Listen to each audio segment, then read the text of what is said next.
Selamat malam, Aumania. Selamat datang lagi di Midnight Live. Apa kabar penonton? Udah hari Senin lagi aja. Kerja lagi. Udah posting foto 10 tahun lalu belum? Tahun 2016.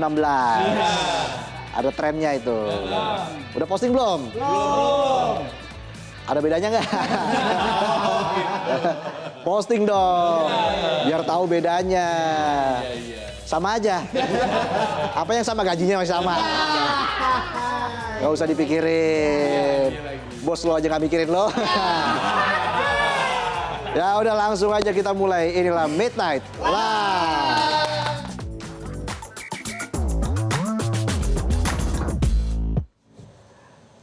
Berita malam ini lagi-lagi kita akan bahas soal kekerasan di lingkungan pendidikan. Lingkungan sekolah yang harusnya jadi tempat belajar ternyata malah berubah jadi arena saling hajar. Ini bukan soal tawuran atau rebutan pacar. Tapi soal guru dan siswa yang sama-sama nggak sabaran sampai akhirnya berujung pengeroyokan terhadap sang guru oleh para siswa. Gurunya pasti tertekan. Tertekan kayak nilai rupiah terhadap dolar. Bayangin guru dikeroyok sama siswa. Biasanya kayak gitu ada di film-film. Tapi sekarang beneran kejadian di dunia nyata. Kok bisa? Jadi begini ceritanya. Ceritanya begini. Peristiwa ini awalnya viral di media sosial. Dalam video yang beredar, tampak belasan siswa mengeroyok seorang guru di lingkungan sekolah. Dalam video terlihat sang guru ditendang dan dipukul. Sementara beberapa siswa lainnya malah sibuk merekam.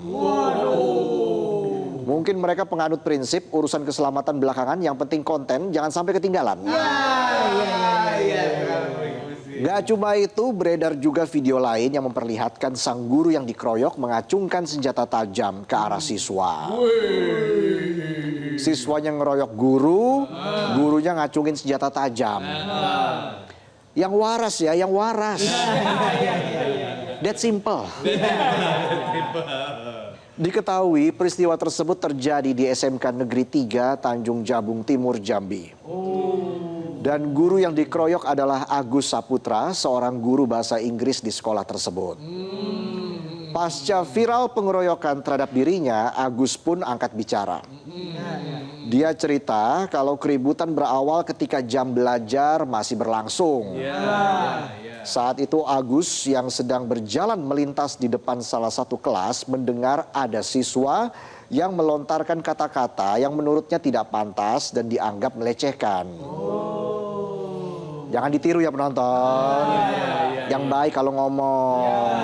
Umur gak ada yang tahu. Namanya juga hidup. Kalau nggak begini ya begitu. Jangan diinin apa sih namanya, adalah pokoknya. Merasa tidak terima, dia kemudian meminta siswa yang bicara untuk mengaku. Tapi menurut Agus, bukannya minta maaf, pelaku malah menunjukkan sikap menantang. Karena kalau menenteng, nenteng belanjaan. Agus yang emosinya terpancing langsung menampar siswa tersebut 1 kali. Menurut Agus, tamparan itu ia lakukan sebagai bentuk teguran dan bagian dari pendidikan moral agar siswa memahami batasan sikap terhadap guru. Gara-gara tamparan itu si murid bukannya jadi sopan dan sungkem, malah pengen ikutan main bogem. Iya benar. Parahnya emosi ini ikut nular ke teman-temannya yang lain. Situasi di kelas pun sempat memanas dan ricuh. Itu penonton, pokoknya jangan ditiru. Kalau ada yang nyakitin biarin aja. Biar Budi yang bales. Balas Budi. Siapa tahu jadi komisaris. Beberapa guru langsung datang dan melerai, sehingga keadaan sempat kembali tenang. Soalnya kalau masih rame kita lanjut part 2. Karena situasi ternyata masih belum adem, aksi pengeroyokan akhirnya terjadi. Agus ditendang, dipukul, dan dilempari batu oleh para muridnya sampai Agus mengalami memar di bagian punggung dan pipi. Bayangin, guru dikeroyok sama muridnya lagi. Murid macam apa ini? Kok kelakuannya kayak hujan, beraninya keroyokan? Hujan kan keroyokan. Guru bukannya dihormati dan digugu, malah ditinju. Kalau berani coba lawan McGregor. Gempor loh. Gak cuma sampai di situ, adegan masih lanjut lagi ke part 3. Ada part 3. Dalam kondisi terdesak, Agus mengacungkan celurit seperti yang nampak pada video. Menurutnya aksi itu sebagai gertakan agar siswanya membubarkan diri dan bukan untuk melukai siapapun. Ini sih ibarat mau padamin api tapi bawa bensin. Bisa. Apinya bukannya mati ya kan? Iya. Malah menyala abangku. Makin gede. Padahal kan kalau mau suasana tenang bisa pakai cara lain. Misalnya kasih tebak-tebakan. Ayam apa yang bikin kesel? Ayamnya udah habis tapi nasinya masih banyak. Nanti nambah ayam, nasinya yang habis. Ayamnya masih banyak. Gitu aja terus sampai 8 kali 8, 6 kali 4. Sempat tidak sempat harap disikat. Ayamnya disikat biar habis. Sementara itu versi kronologi yang berbeda datang dari salah satu siswa berinisial L.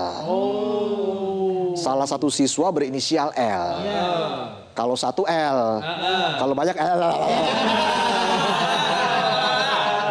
Nah, menurut L, bukan Dul ya.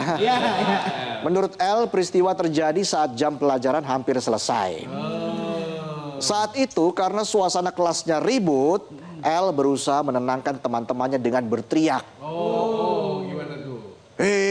Lihat ada nona makin gagah bikin kakak jadi suka. Enggak dong ya. Emangnya di istana. Saat itu L teriak, "Woi, diam!" Nah, ia bahkan tidak tahu kalau Agus sedang lewat di depan kelasnya. Lewat depan aja nggak kelihatan, gimana lewat belakang. Bisa-bisa kalau lewat belakang langsung naik jabatan. Tidak lama habis L teriak, temennya kaget. Ayam. Nah, habis L teriak, Agus tiba-tiba masuk ke kelas L. Tanpa meminta izin kepada guru yang sedang mengajar, Agus langsung bertanya, "Siapa yang teriak?" Setelah L mengaku, tanpa banyak penjelasan, Agus langsung menampar L. Nah, ini masa iya sih karena omongan "woi diam" guru langsung main tampar? Kan tidak ada asap kalau tidak ada api. Kecuali kompor elektrik. Maksudnya masa iya sih seorang guru yang sudah mengabdi selama 15 tahun main tampar di depan kelas dan di depan guru lainnya tanpa ada penyebabnya. Kecuali kalau guru itu lagi ikutan kompetisi tampar sedunia. Tahu nggak? Slap fighting. Lanjut lagi, menurut L, situasi juga semakin memanas ketika Agus mengejar para siswa sambil membawa celurit. Karena kalau bawa gergaji mesin mau babat hutan. Keributan kemudian makin memuncak ketika para siswa meminta Agus untuk meminta maaf karena sempat melontarkan hinaan miskin kepada salah satu murid. Namun tudingan itu dibantah oleh Agus yang menyebut kalimat itu bukan hinaan tapi motivasi. Penonton kalau dikatain miskin emang termotivasi. Yang ada hihihi. Kayak I Show Speed, tahu nggak? Dia belum miskin. Tadi nampar buat pelajaran moral. Sekarang menghina buat motivasi. Pak Agus memang beda. Besok-besok dia nendang bilangnya lagi ngajarin free kick. Lanjut lagi, masih menurut siswa L, atas tuntutan permintaan maaf dari para murid, Agus cuma diam. Dia justru malah memukul L di bagian hidung. Di titik inilah emosi siswa lain ikut meledak dan situasi berubah jadi pengeroyokan. Nah lo kronologinya kok beda? Jadi siapa yang benar nih, Pak Agus atau siswa L? Selain menceritakan kronologi, L juga menggambarkan sosok Agus yang dikenal sebagai guru yang galak dan sering bicara dengan nada kasar. Kayaknya nadanya belum diamplas tuh, makanya kasar. Ya, masih kasar. L juga bilang kalau Agus maunya dipanggil Prince atau Pangeran oleh para muridnya. Waduh, Prince. Di mana-mana pangeran itu sikapnya lembut. Kalau sikapnya kayak lembut, setan berarti ya. Kalau berambut, rambutan. Enak tuh. Seger. Karena situasinya makin gak kondusif, pihak sekolah akhirnya turun tangan. Karena kalau turun gunung ketum partai biasanya. Jadi turun tangan pihak sekolah. Sekolah langsung menggelar mediasi antara guru dan siswa yang terlibat. Dalam pertemuan itu Agus memberi pilihan kepada para siswa untuk membuat petisi. Kalau memang sudah nggak ingin dia mengajar lagi, di sisi lain Agus juga meminta para siswa untuk mengubah sikap mereka. Sementara dari pihak siswa tuntutannya cukup jelas, mereka ingin Agus menyampaikan permohonan maaf. Namun sayangnya kedua pihak tetap bertahan dengan sikap masing-masing. Mediasi pun berakhir buntu. Kayak jalan di portal buntu. Coba pakai Google Map ya. Belum tentu nggak buntu. Malah nyasar ya. Kuburan ya. Iya. Agus akhirnya melaporkan kejadian ini ke Dinas Pendidikan Provinsi Jambi. Agus juga membuat laporan ke Polda Jambi atas tuduhan kekerasan yang menyebabkan dirinya mengalami luka fisik serta trauma psikologis. Selain Agus, salah satu siswa yang terlibat pengeroyokan juga melaporkan kejadian ini ke Polsek Berbak, Kabupaten Tanjung Jabung Timur. Laporan dibuat karena pihak keluarga siswa tidak terima anak mereka diancam oleh guru menggunakan celurit. Ujung-ujungnya semua saling lapor, yang satu karena terluka, yang satu karena nggak terima. Ya, kita lihat aja nanti gimana akhirnya. Tapi yang jelas Dinas Pendidikan Provinsi Jambi yang juga menerima laporan masih terus berupaya menyelesaikan kasus ini melalui jalur mediasi. Mereka menilai pendekatan kekeluargaan lebih baik agar semua pihak tidak dirugikan. Komisi Perlindungan Anak Indonesia atau KPAI juga mendorong penyelesaian kasus ini lewat jalur mediasi atau non-hukum. Karena jika kasus ini dibawa ke ranah pidana, prosesnya bisa panjang dan belum tentu menyelesaikan masalah utama. Betul, prosesnya bisa panjang. Apalagi kalau sampai masuk ruang sidang. Bisa-bisa nanti hakimnya bingung mau manggil terdakwanya saudara Agus atau Prince. Di kasus ini kita memang masih belum tahu siapa yang betul dan siapa yang salah. Tapi yang jadi pertanyaan sekarang, kenapa kasus ini bisa terjadi?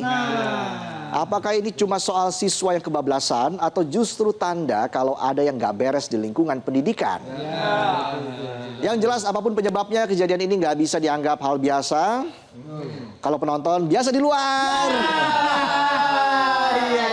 Siswa ngeroyok guru, jelas nggak benar. Karena yang namanya kekerasan apapun alasannya tetap aja pelanggaran.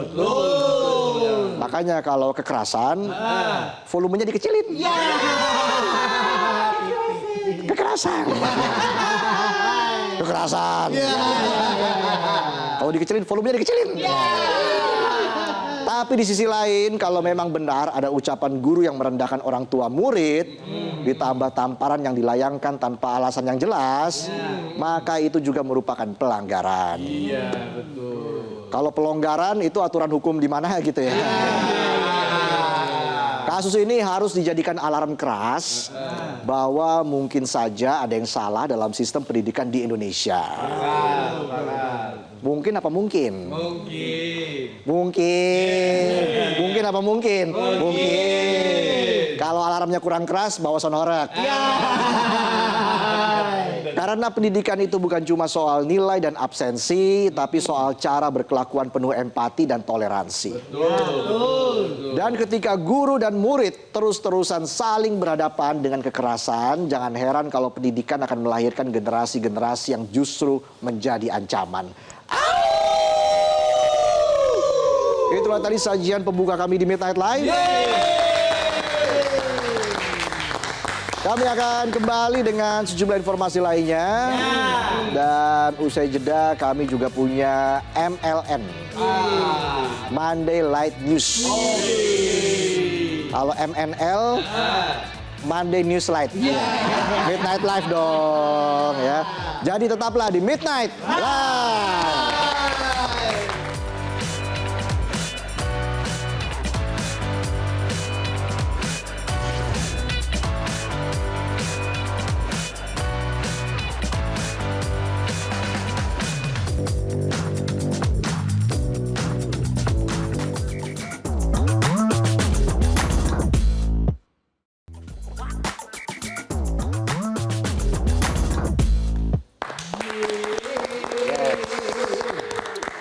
Ya, seperti biasa kalau hari Senin kita ada berita ringan dari berbagai daerah.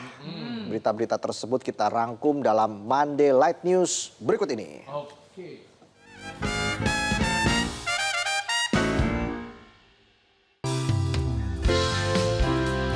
Suasana riang dan penuh semangat menyelimuti lapas kelas 2B Polowali Mandar pada pagi itu. Hampir seluruh warga binaan berkumpul di area sarana asimilasi dan edukasi. Mata mereka berbinar siap menyaksikan panen raya ketahanan pangan yang telah dirawat dengan penuh telaten selama berbulan-bulan. Bukan hanya sekedar tanaman dan ikan saja. Hasil panen ini merupakan bukti nyata dari kemandirian dan keterampilan yang dikembangkan di dalam lapas. Hasil panen kali ini sangatlah menggembirakan. Terdapat 500 kg ikan nila segar, serta 200 kg sayuran hijau termasuk sawi dan kangkung. Menariknya, semua hasil ini tidak hanya untuk konsumsi internal, namun seluruhnya akan disumbangkan untuk korban bencana alam di Pulau Sumatera dan Aceh. Para warga binaan ini sengaja melakukan aksinya untuk memberikan harapan bagi mereka yang tengah terdampak musibah. Para warga binaan sangatlah menyadari bahwa di dalam lapas mereka masih bisa memberikan harapan bagi masyarakat yang tengah terdampak musibah. Setiap ikan yang mereka angkat dan setiap sayuran yang mereka petik telah menjadi bentuk kepedulian sosial dan rasa tanggung jawab yang mereka miliki. Rasa itu justru lahir dari pengalaman selama belajar dan bekerja sama di dalam lapas. Kegiatan panen raya ini mengandung pesan yang sangat mendalam. Pembinaan di lapas bukan sekedar soal disiplin dan aturan. Lebih dari itu, kegiatan seperti ini membantu membentuk keterampilan hidup, rasa tanggung jawab, dan kepedulian terhadap sesama. Dari tangan-tangan warga binaan inilah lahir produk yang memberikan manfaat, tidak hanya bagi diri mereka sendiri, tetapi juga bagi masyarakat luas yang membutuhkan. Di tengah kesibukan Desa Tepakyang, Kecamatan Adimulyo, Kabupaten Kebumen, seorang warga bernama Wahid Hashim berhasil mewujudkan ide kreatif luar biasa, menciptakan sebuah drone inovatif yang bisa digunakan dalam situasi darurat, terutama untuk penyelamatan orang saat hanyut di pantai. Meski fungsinya canggih, namun drone karya Wahid dibangun menggunakan komponen lokal dan bahan-bahan sederhana yang mudah ditemukan bahkan di dapur rumah tangga. Menurut Wahid, drone buatannya mampu mengangkat beban berat seperti pelampung untuk menyelamatkan korban hanyut. Bahan-bahan utama yang digunakan berupa holo aluminium, papan fiber, hingga peralatan dapur sederhana. Bahkan baterai drone dirakit dengan tangannya sendiri, sedangkan materi microcontroller dan flight controller masih harus diimpor dari Cina. Ide pembuatan drone ini lahir dari kebutuhan para pemancing untuk melemparkan umpan ke tengah laut. Namun, karena drone buatannya memiliki kekuatan besar, maka bisa dialihfungsikan sebagai alat penyelamatan. Dengan fitur airdrop, maka drone ini dapat menjatuhkan langsung alat pelampung ke korban yang terjebak arus di laut. Akibatnya dapat mempercepat proses penyelamatan yang selama ini memakan waktu dan risiko besar bagi penyelamat. Hingga kini, Wahid telah berhasil membuat 4 jenis drone custom, mulai drone 4 baling-baling standar, drone 4 baling-baling lipat, drone 4 baling-baling dengan kamera, dan drone 6 baling-baling. Proses pembuatan untuk satu unit drone membutuhkan waktu antara 20 hari hingga lebih dari 1 bulan, tergantung jenis dan spesifikasi yang diinginkan. Menariknya, harga drone karya Wahid cukup terjangkau, mulai dari Rp5 juta hingga Rp9 juta. Beban berat yang mampu diangkat antara 1,5 hingga 3 kg. Kisah Wahid bukan hanya tentang inovasi teknologi, tetapi juga semangat kreatif yang lahir dari kesederhanaan. Ide dan ketekunannya menjadi inspirasi bahwa kreativitas, keberanian mencoba, dan kerja keras bisa menghasilkan sesuatu yang luar biasa, bahkan dari bahan-bahan paling sederhana sekalipun. Di sebuah sudut ramai di kawasan Ngamprah, Kabupaten Bandung Barat, terlihat kerumunan warga yang tengah mengerumuni sebuah gerobak mungil. Tapi tunggu dulu, ini bukan gerobak biasa. Dari jauh terlihat emak-emak, remaja, hingga anak-anak berbaris antusias menunggu giliran menikmati camilan legendaris khas daerah ini, bakso cuanki. Uniknya, gerobak milik Deden Mahmud ini sungguh berbeda. Ukurannya super mini, hampir seperti mainan, lengkap dengan mangkuk dan sendok mini. Bahkan wadah air minum hingga gelasnya pun dibuat dalam ukuran mini. Satu porsi bakso cuanki super mini ini dijual hanya Rp1.000. Namun jika ingin sensasi unik, pembeli bisa membayar dengan uang mainan Rp2.000. Respon warga sangatlah luar biasa. Dalam kurang dari sebulan saja, Deden berhasil menarik perhatian banyak orang, baik yang ingin membeli untuk disantap atau hanya sekedar membuat konten di media sosial. Dalam satu hari, Deden dibantu istrinya bisa menjual 100 hingga 150 porsi mangkuk mini. Bahkan hanya dalam kurang dari 1 jam, 30 porsi bisa ludes di kampung halamannya di Desa Bojongkoneng. Uniknya, Deden tidak hanya berjualan, ia juga merancang dan membuat sendiri gerobak dan makanan super mini di rumahnya. Prosesnya tidaklah instan, butuh waktu 5 hingga 7 hari agar gerobak dan perlengkapan mini ini siap digunakan. Rasio gerobak mini dengan gerobak asli mencapai 1:14, sebuah inovasi yang lahir dari ide kreatif Deden. Dari gerobak mini di Ngamprah, kita belajar satu hal. Ide sederhana, kerja keras, dan sedikit sentuhan kreativitas bisa membuat sesuatu yang biasa menjadi sangat istimewa. Dan siapa sangka, dari gerobak super mini inilah lahir sensasi kuliner yang mampu mengikat hati banyak orang. Sebuah komunitas pencinta reptil melakukan evakuasi terhadap seekor buaya besar dari sebuah rumah kosong di Bekasi, Jawa Barat. Warga khawatir hewan ini akan lepas ke pemukiman akibat kelaparan. Proses evakuasi berlangsung menegangkan karena buaya muara itu berusaha melepaskan diri dari jeratan tali petugas. Evakuasi berlangsung di Kampung Kalibaru, Desa Sukatenang, Sukawangi, Kabupaten Bekasi. Buaya yang memiliki panjang sekitar 2,5 meter dan bobot lebih dari 50 kg meronta-ronta saat petugas mencoba mengangkatnya dari kolam di halaman rumah. Dengan bantuan warga sekitar, komunitas pencinta reptil akhirnya berhasil mengevakuasi buaya tersebut setelah pertarungan adu kuat selama 15 menit. Buaya yang bernama Latin Crocodylus porosus ini kemudian diikat pada bagian kaki dan mulut agar tidak membahayakan petugas maupun warga. Buaya muara ini dievakuasi karena sang pemilik meninggal 3 bulan lalu. Sementara keluarga pemilik tidak menempati rumah tersebut sehingga tidak ada yang merawat buaya. Pihak keluarga kemudian meminta bantuan komunitas pencinta reptil dan Regu Damkarmat Kabupaten Bekasi untuk mengevakuasi hewan tersebut. Warga merasa khawatir buaya akan keluar kandang dan mengancam keselamatan warga. Warga sekitar juga tidak menyangka ada seekor buaya berukuran besar di dalam rumah kosong tersebut. Setelah dilakukan observasi, buaya muara ini akan diserahkan ke Kementerian Kelautan dan Perikanan untuk dilepas liarkan ke habitat aslinya.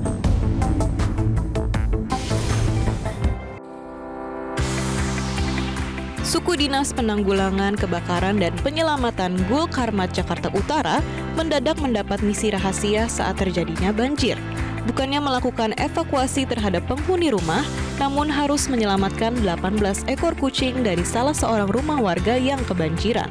Evakuasi para majikan berbulu ini dilakukan di rumah penitipan hewan di Jalan Sena, Semper Barat, Cilincing, Jakarta Utara. Rumah tersebut milik Hana, pemilik penitipan hewan yang tampaknya sudah 2 kali diuji kesabarannya oleh banjir. Setelah sebelumnya terendam pada 12 Januari, banjir kembali datang minggu kemarin. Demi keselamatan dan kesehatan para kucing-kucingnya, Hana terpaksa memanggil petugas Gul Karmat untuk melakukan evakuasi. Tindakan ini terpaksa dilakukan mengingat beberapa ekor kucing mulai terlihat sakit dan sebagian lagi milik titipan orang lain. Upaya evakuasi dilakukan petugas Gul Karmat dengan 1 unit mobil rescue dan 4 personel. Informasi awal yang diterima petugas hanyalah 1 ekor kucing. Namun ketika tiba di lokasi ada 17 ekor lain yang sudah berada di dalam kandangnya. Namun proses evakuasi juga menemukan kendala karena petugas harus menerobos banjir setinggi 30 hingga 50 cm. Ratusan penggemar sepeda tua atau ontelis yang tergabung dalam Ontelis Sukoharjo Makmur, OSM menggelar konvoi meriah di kawasan Plumbon, Mojolaban, Sukoharjo, Jawa Tengah. Para pencinta sepeda lawas datang dengan penuh semangat, mengayuh sepeda jadul sambil mengenakan busana khas tempo dulu, membuat suasana seolah kembali ke masa lampau. Beragam jenis sepeda tua dipamerkan dalam acara ini. Mulai dari sepeda legendaris Penny Farthing tahun 1900 dengan roda depan raksasa, sepeda wisata, sepeda kebo, hingga sepeda kayu yang menjadi primadona dan pusat perhatian para penggemar. Perayaan kali ini dihadiri sekitar 300 peserta dari berbagai daerah di Solo Raya.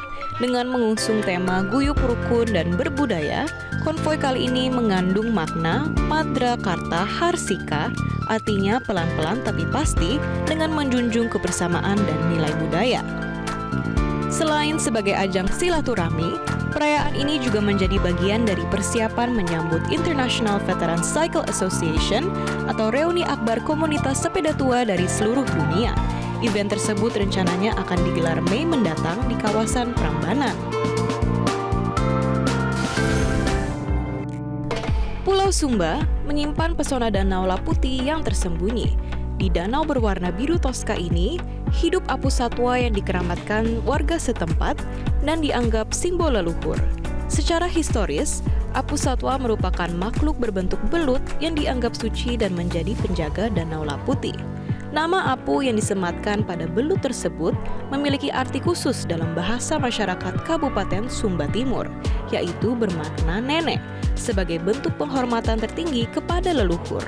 Informasi mengenai asal-usul nama ini menjadi bagian penting bagi para pelancong. Tujuannya agar mereka dapat memahami nilai-nilai budaya dan spiritual yang melekat erat pada lokasi wisata Danau Laputi. Danau Laputi yang dalam bahasa lokal berarti pusaran air, mengalir ke muara tepi tebing dan membentuk air terjun yang menakjubkan. Di kaki ketinggian terlihat perkampungan dan ladang warga desa Praengkareha, Kecamatan Taphundung, yang sangat menghormati Danau Laputi dan apu. Perjalanan dari kota Waingapu menuju desa Praengkareha menempuh 120 km, dengan 40% jalan belum diaspal.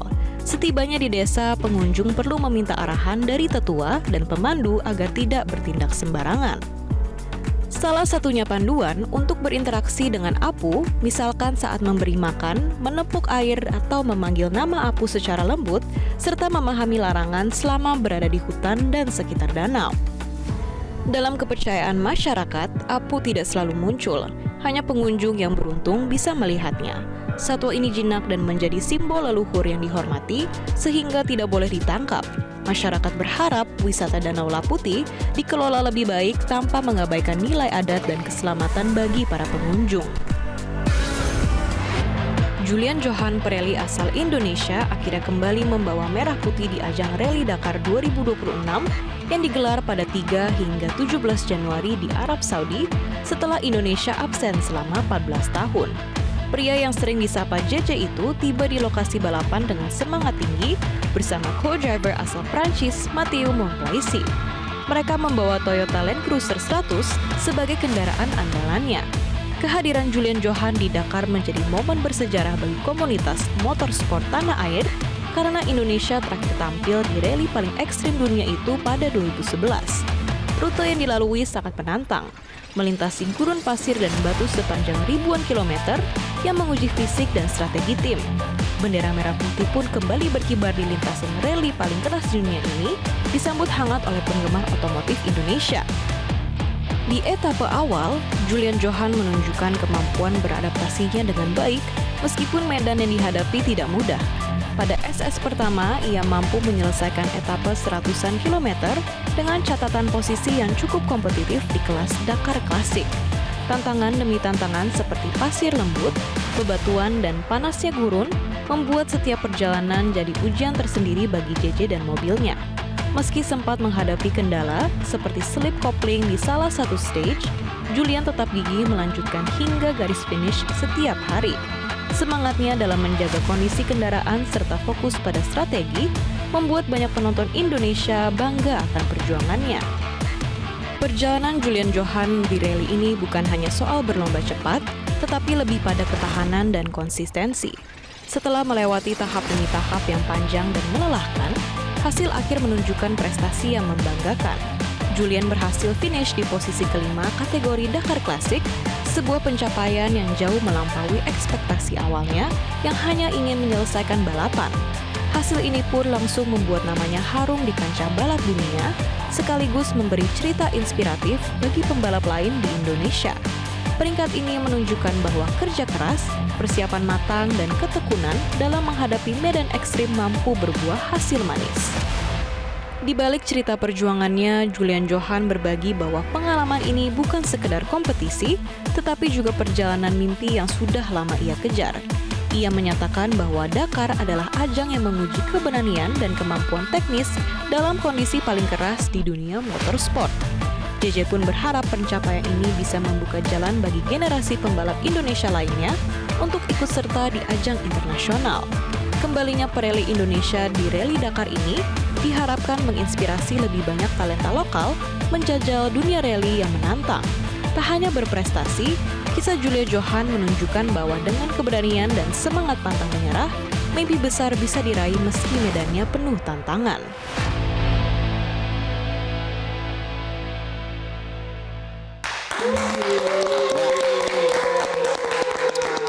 Itu tadi informasi dari Monday Light News, dan kita masih punya banyak informasi lainnya, diantaranya dari dunia film, dan pokoknya banyak lah ya hari ini ya. Makanya jangan kemana-mana, penonton kurang atuh nih. Oke, Aumania tetaplah di Midnight Live.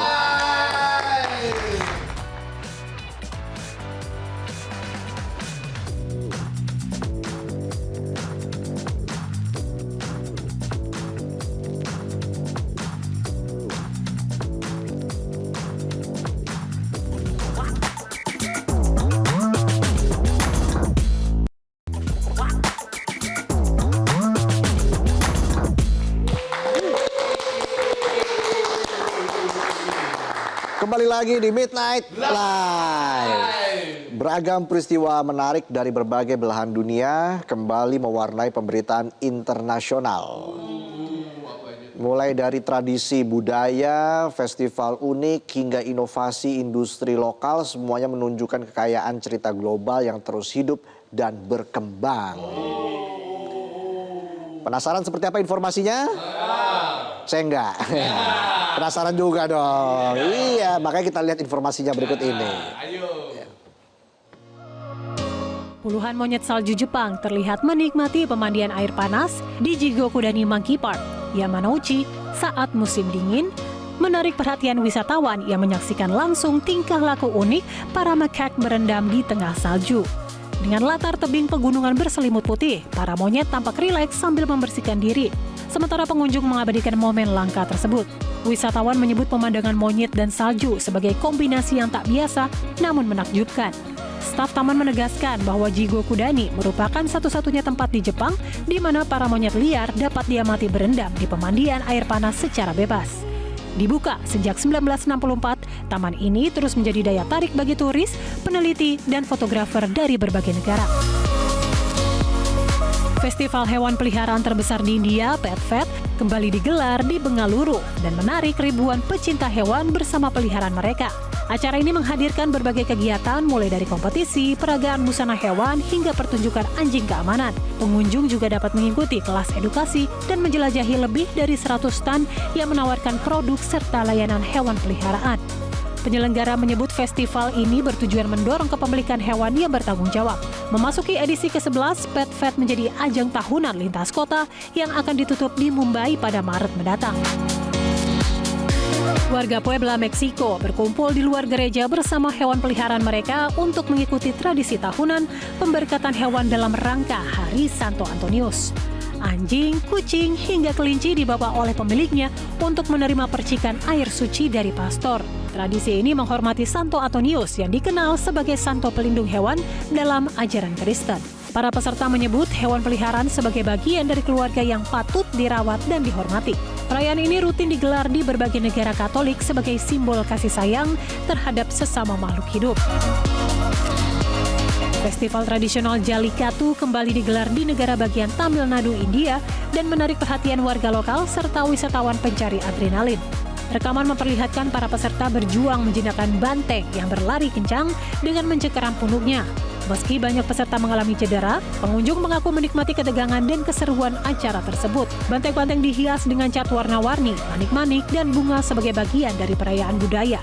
Jallikattu merupakan warisan budaya masyarakat Tamil yang telah berlangsung lebih dari 2000 tahun dan biasanya digelar saat festival panen pokal. Festival tradisional Las Luminarias kembali digelar di desa San Bartolomé de Pinares, Spanyol dengan menampilkan penunggang kuda yang melintasi kobaran api di jalanan sempit desa. Rekaman memperlihatkan para penunggang kuda menembus kepulan asap saat api menyala di sepanjang rute prosesi. Tradisi ini dilakukan sebagai ritual penyucian yang diyakini melindungi hewan dari penyakit. Festival ini telah berlangsung hampir 600 tahun dan digelar setiap 16 Januari menjelang Hari Santo Antonius, santo pelindung hewan. Meski menuai kritik dan aktivis hak hewan, panitia menegaskan keselamatan kuda tetap menjadi prioritas dengan berbagai langkah pencegahan. Pengunjung pantai mengikuti Festival Heian de Polar Bear 2026 di Busan, Korea Selatan dengan terjun ke perairan dingin dalam tradisi renang awal tahun. Rekaman memperlihatkan para peserta berjalan menuju garis mulai, menunggu di pasir, lalu memasuki laut untuk berenang. Para peserta mengaku sempat merasa takut, namun merasa segar dan puas setelah selesai berenang. Suhu air laut mencapai 5 hingga 7 derajat Celcius, menjadi tantangan utama dalam acara ini. Festival yang digelar pada 16 hingga 18 Januari ini menarik ribuan orang setiap tahun dan memperkuat citra Busan sebagai destinasi pantai musim dingin. Festival Ati-Atihan kembali digelar di kota Calibo, Filipina dengan mengubah jalanan menjadi perayaan penuh warna untuk menghormati Santo Nino atau kanak-kanak Yesus. Rekaman memperlihatkan para penampil mengenakan kostum mencolok dan hiasan kepala berbulu sambil menari mengikuti irama tabuhan drum. Banyak peserta dan penonton membawa patung kecil Santo Nino sebagai simbol iman dan devosi. Keunikan festival ini terletak pada sifatnya yang partisipatif, di mana wisatawan diajak langsung menari bersama para penampil. Ati-Atihan merupakan tradisi tahunan yang berakar dari kisah perdamaian abad ke-13 dan menjadi simbol warisan budaya masyarakat Aklan. Ribuan orang memadati Teluk Mactan, Cebu saat sekitar 400 kapal mengikuti prosesi fluvial parade dalam rangkaian Festival Sinulog. Berbagai jenis kapal dihiasi dengan warna merah dan kuning dengan galion pembawa patung senior Santo Nino sebagai pusat prosesi. Arak-arakan sepanjang 7 km ini berlanjut dari laut ke darat menuju Basilika Minore del Santo Nino. Ribuan umat terlihat membawa patung kecil kanak-kanak Yesus sambil berdoa dan mengungkapkan rasa syukur. Prosesi fluvial ini mereka ulang kedatangan Santo Nino di Cebu pada tahun 1521 dan menjadi bagian penting dari festival budaya dan keagamaan terbesar di Filipina. Warga lokal dan wisatawan di Pinamar, Argentina menyambut musim panas dengan mencoba minuman viral yang dijuluki minuman Messi. Minuman ini merupakan campuran Sprite dan anggur merah yang populer setelah Lionel Messi mengungkapkannya sebagai minuman favorit. Rekaman memperlihatkan pengunjung pantai menikmati minuman tersebut sambil bersantai di bawah terik matahari. Para pemilik bar menyebut permintaan meningkat pesat seiring efek popularitas sang bintang sepak bola. Dampak tren ini bahkan merembet ke pasar saham setelah saham perusahaan induk Sprite dikabarkan mengalami kenaikan nilai. Burkina Candy, produsen permen asal Ouagadougou, Burkina Faso, mengolah hasil pangan lokal menjadi aneka manisan untuk meningkatkan nilai produk dalam negeri. Rekaman memperlihatkan proses produksi berbagai permen seperti bonbon dan lollipop yang dibentuk, disortir, dan dikemas. Pendiri Burkina Candy, Miral Kini, menyebut bahwa lokal seperti Morinya dan Monkey Bread memiliki nilai gizi tinggi dan potensi besar. Ia juga menyoroti bahaya produk impor kadaluarsa yang banyak mengandung bahan kimia dan pengawet. Meski menghadapi tantangan pasar, Burkina Candy terus menarik minat konsumen dan meletakkan dasar bagi tumbuhnya industri manisan lokal.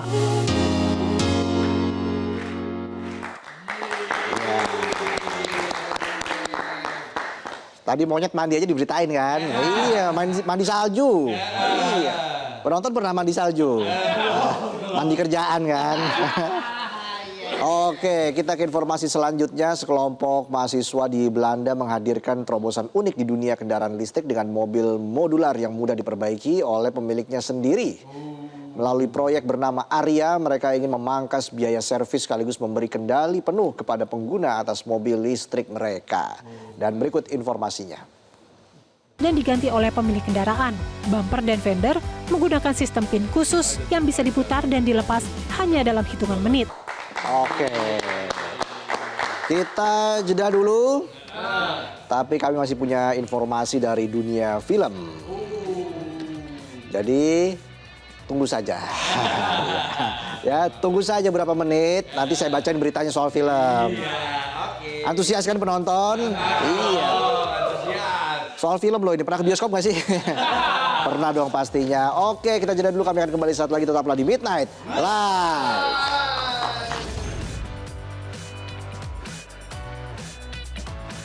Film Marty.